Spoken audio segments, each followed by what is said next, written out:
There's nothing so beautiful as a child's dream of Santa Claus. I know, I often had that dream. But I'm Jewish, and my parents didn't celebrate Christmas. It was everybody else's holiday. A big party I wasn't invited to, and I felt left out. It wasn't the toys I yearned for, it was Santa Claus and a Christmas tree.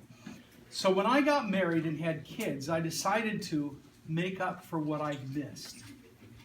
I started with a 7-foot tree all decked out with lights and tinsel. The year was 1956, and we were living in New York City. My daughter Claire was only 2, but her eyes sparkled as she smiled at the tree. It gave off warmth that filled every corner of our home. I put the Star of David on top, so those Jewish feelings weren't disturbed by the display. And it warmed my heart to see the glitter, because now the party was at my house, and everyone was invited. But something was missing. Something big and round and jolly with the jingle bells and a ho-ho-ho. So I bought some bright red cloth, and my wife made me a costume. Inflatable pillows filled out my skinny frame, and a Santa mask completely with whiskers and flowing white hair made me look genuine enough to live up to a child's dream of old Saint Nick. When I tried on the costume and looked in the mirror, there he was, big as life, the Santa of my childhood. I felt myself becoming Santa. I leaned back and pushed my pillow stomach, and my voice got deeper and richer. Merry Christmas, everyone. Claire was almost 4 and Danny not yet 1 when Santa first came to our house. They stood in awe, and I saw in their eyes the fantasy and magic of what I had become. Santa was special. He was the personification of kindness and gentleness. He was a little scary, too. For 2 years, I played Santa for my children, to their fright and delight, and to my total enjoyment. And when the 3rd year rolled around, the Santa in me had grown into a personality of his own, and he needed more room. So I sought to accommodate him by letting him do his thing for other children. One day, in late November, I saw this pretty little girl trying to reach a mailbox slot saying, "Mommy, are you sure that Santa will get my letter?" My mind began to whirl. All those children that write Santa Claus, whatever becomes of their letters? A phone call to the Postal Service answered my question. The dead letter office stored the thousands of letters in huge sacks. The Santa in me went ho, ho, ho, and we headed to the post office.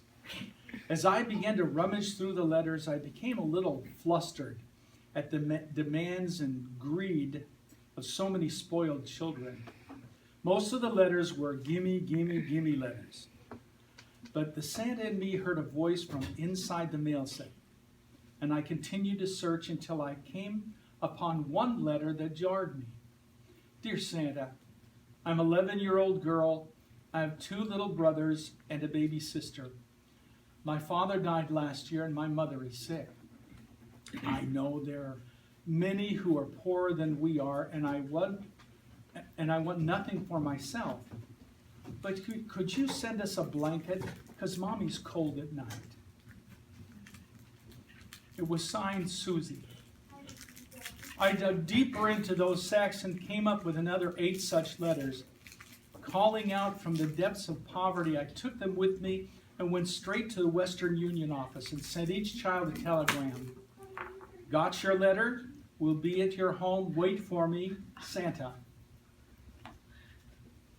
I knew I could not possibly fill all the needs of the children, but if I could bring them hope, if I could make them feel that their cries did not go unheard.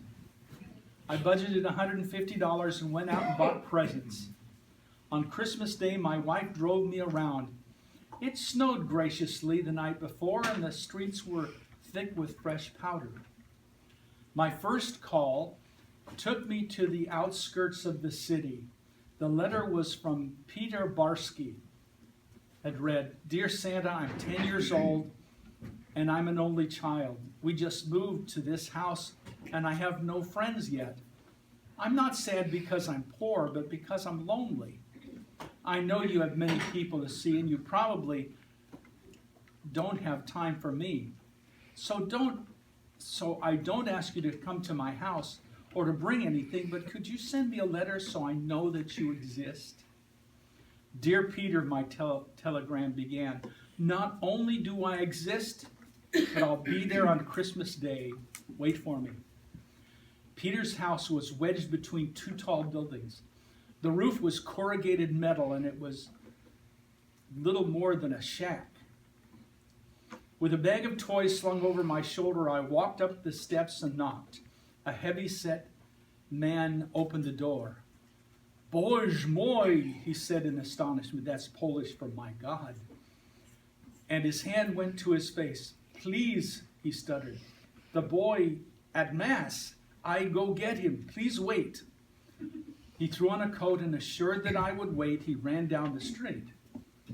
I stood there in front of the house feeling good. Then across the street, I noticed another shack. Through the window, I could see a little black face peering at me and tiny hands waving. The door opened. Shyly, some voices called out, "Hiya, Santa." I ho-ho-hoed my way over there, and a woman asked if I'd come in. I did. Inside there were 5 kids from 1 to 7 years old. I spoke to them of Santa and the spirit of love, which is the spirit of Christmas. Then, seeing torn Christmas wrappings, I asked if they liked what Santa had brought them.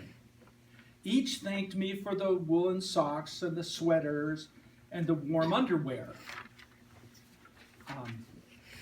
"Didn't I bring you any toys?" They shook their heads sadly. "Ho, ho, ho, I slipped up," I said. "We'll have to fix that." Knowing that we had extra toys in the car, I gave each child a toy. There was joy and laughter, but when Santa got ready to leave, I noticed one girl crying. I bent down and asked her, "What's the matter?" "Oh, Santa," she sobbed, "I'm so happy." As I stepped out into the street, "Panie, pros," sir, please," I heard Mr. Barsky say across the way. Peter just stood there and looked as Santa walked into the house. "You came," he said. "I wrote, and you came." When he recovered, I spoke to him about loneliness and friendship and gave him a chemistry set and a basketball. He thanked me profusely, and his mother said something to her husband in Polish. My parents were from Poland, so I speak a little and understand a lot. "From the North Pole," I said in Polish. She looked at me in astonishment. "You speak Polish?" "Of course," I said. "Santa speaks all languages." And I left them with joy and wonder. The following year, when the momentum of Christmas began to build, I felt a stirring and knew that Santa within me was back. So I returned to the post office and those heartbreaking letters. I enjoyed playing Santa so much that I did it the next year and the next. Then at age 10, Claire handed me a poem that began, "I know that Santa's make-believe, but I still love him so, 'cause he's my daddy, ho, ho, ho." So now she knew. I took her to the basement where the toys were and let her rummage through Santa's shop. Oogling at the imposing array, she read the letters and cried with me and became a true Santa's helper, sorting and wrapping the toys in preparation for my rounds. I made them for 12 years, listening for the cries of children muffled in unopened envelopes, answering the calls of as many as I could, frustrated at not being able to answer them all. As time went on, word got out about Santa Claus, and me and the manufacturers began sending me cartons of toys.